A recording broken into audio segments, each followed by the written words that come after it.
የአብይ አባት ጠንቋይ ነው። እጅግ በጣም በውርጃ የሚታወቅ ጠንቋይ ነው። የሚገርምህ አብይ ስለ ቤተሰብ የማውራት ሞራል አለ።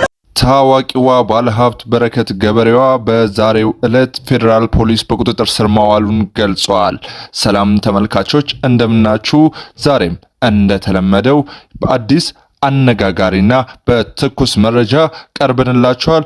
እስከ ቪዲዮአችን ፍጻሜ ድረስ አብራችሁን ቆዩ እያልን ቪዲዮአችንን ከመጀመሪያችን በፊት ይህንን ቻናል ሰብስክራይብ፣ ላይክ፣ ሼር ለወዳጅ ዘመዶቻችሁ እያደረጋችሁ ቪዲዮውን እንድታዩ እንመኛለን ማለት ነው።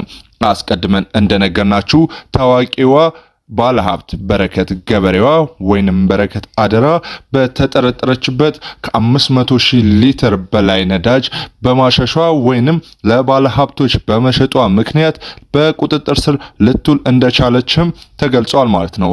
ከቅርብ ጊዜያት ወዲህ መንግስት ወይንም ፌዴራል ፖሊስ በረከት ገበሬዋን በተጠርጣሪነት ወይንም ወንትድ በሚል ፎቶዋን እያባዛ ተፈላጊ እንደሆነች ሲገልጽ እንደነበር የሚታወቅ ነው። እናም ከዚህም ጋር ተያይዞ ነው መንግስት በአሁኑ ሰዓት በቁጥጥር ስር እንዳዋላት እና በቁጥጥር ስር የፍርድ ሂደቷንም መከታተል እንደጀመረች ተገልጿል ማለት ነው። እንግዲህ ይህች ታዋቂ ባለሀብት ከኢትዮጵያ ውስጥ ከመጣች ከቅርብ ጊዜያት በኋላ ከፍተኛ የሆኑ ወንጀሎችን እየሰራች ነው።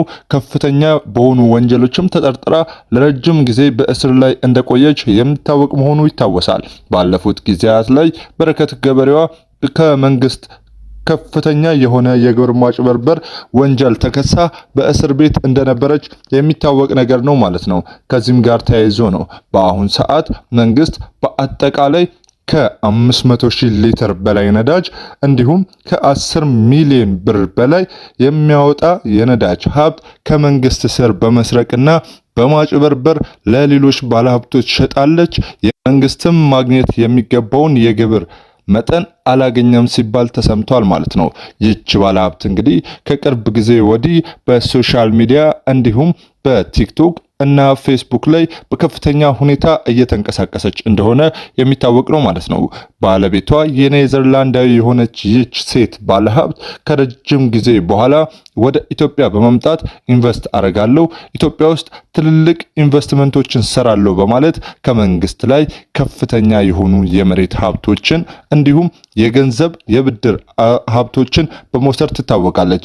ይህች ሴት እንግዲህ ከቅርብ ጊዜ በኋላ አዎንታ በርሲሳ በሚባል ትልቅ ሰው የሚወጣባት ከባባድ መረጃ እንዳሉ የሚታወቅ ነው ማለት ነው።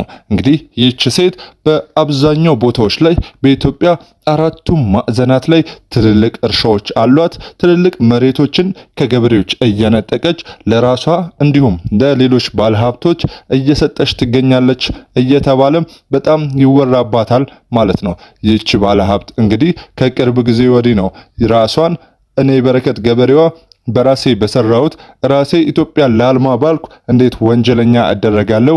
እንዴትስ ወንጀለኛ ልሆን እችላለሁ? ስትል ባለፈው በታሰረችበት ወቅት የእምነት ቃሏን ሰጥታለች ማለት ነው። ነገር ግን መንግስት ምንም አይነት የመሬት አቅርቦት ለሷ እንዳልሰጠና ከገበሬዎች ከታዋቂ የኢትዮጵያ አርሶ አደሮች ላይ በመቀማት ለራሷ ሀብቱን እየተቀራመተችው እንዲሁም ለሌሎች ባለሀብቶች እየሰጠች እንደሆነ የሚታወቅ ነው ማለት ነው። ከዚህም ጋር ተያይዞ ነው እንግዲህ የፌዴራል ፖሊስ እንዲሁም የመረጃና ደህንነት ቢሮ እንዳሳወቀው ከሆነ በረከት ገበሬዋ ከፍተኛ የሆነ የመንግስት ማጭበርበር ወንጀልን እየሰራች እንደሆነና ከሌሎች ባለሀብቶች ጋር ተመሳጥራ የታክስ ማጭበርበርን እንዲሁም ሰዎች ህገወጥ የሰዎች ዝውውር፣ የህገወጥ የገንዘብ ዝውውር እና ህገወጥ የውጭ ገንዘብ ምንዛሬን ታደርጋለች በሚል ከፍተኛ የወንጀል ክስ እንደመሰረተባት የተናገረው ማለት ነው።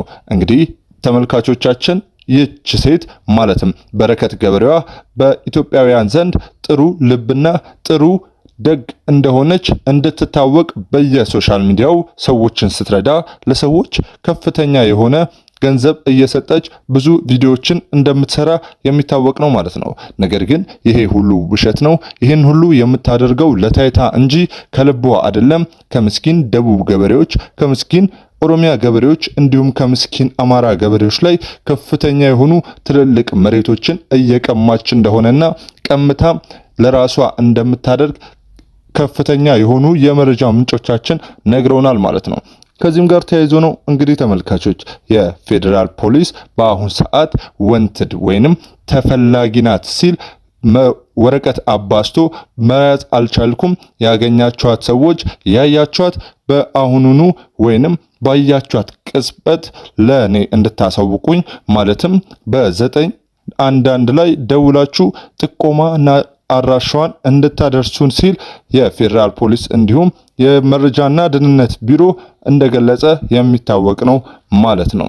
እንግዲህ በረከት ገበሬዋ ተመልካቾቻችን በኢትዮጵያውያን ሀረጂ ወይንም ለድሆች ደራሽ እንደመሆኗ መጠን የሚታወቅ ነው ማለት ነው። እንግዲህ ይህች ታዋቂ ባለሀብት በቡና እርሻዎች፣ በአቮካዶ እንዲሁም አትክልትና ፍራፍሬዎች ላይ በከፍተኛ ሁኔታ እየተንቀሳቀሰች እንደሆነ ተነግሯል ማለት ነው። እንግዲህ ከዚህም ጋር ተያይዞ ነው ይህች ሴት በላይቭ ወይንም በቲክቶክ ላይቭ ላይ በመገኘት እኔ ምንም የሰራሁት ወንጀል የለም፣ ለኢትዮጵያ ሀገሬ ከፍተኛ የሆነ የደፋ ቀና እያልኩ እርሻ ስራዎችን ወይንም የሰብል ስራዎችን ሳልንቅ እሰራለሁ። ነገር ግን መንግስት ይሄንን ነገር ሊረዳኝ አልቻለም። ሊረዳልኝም ስላልቻለ በጣም አዝኛለሁ ስትልም ተሰምታለች ማለት ነው።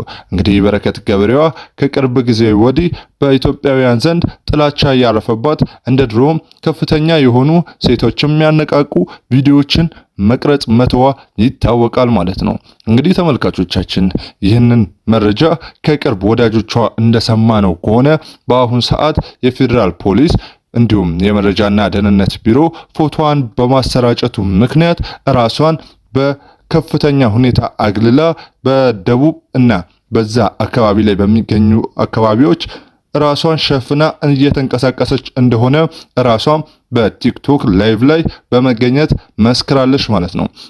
እንግዲህ ተመልካቾቻችን በአሁን ሰዓት በከፍተኛ ሁኔታ የወንጀለኞች ወይንም በኢትዮጵያ ውስጥ ትልልቅ አጭበርባሪዎች እየተያዙ እየተገኙና እየተለቀሙ እንደሆነ የሚታወቅ ነው። ባለፉም ጊዜያት እንደሚታወቀው የፊንቴክ ኢንቨስትመንት ባለቤቶች በከፍተኛ የሆነ ከ1.9 ቢሊዮን ብር በላይ በማጭበርበር ወንጀል ተጠርጥረው በእስር ላይ መገኘታቸው የሚታወቅ ነው።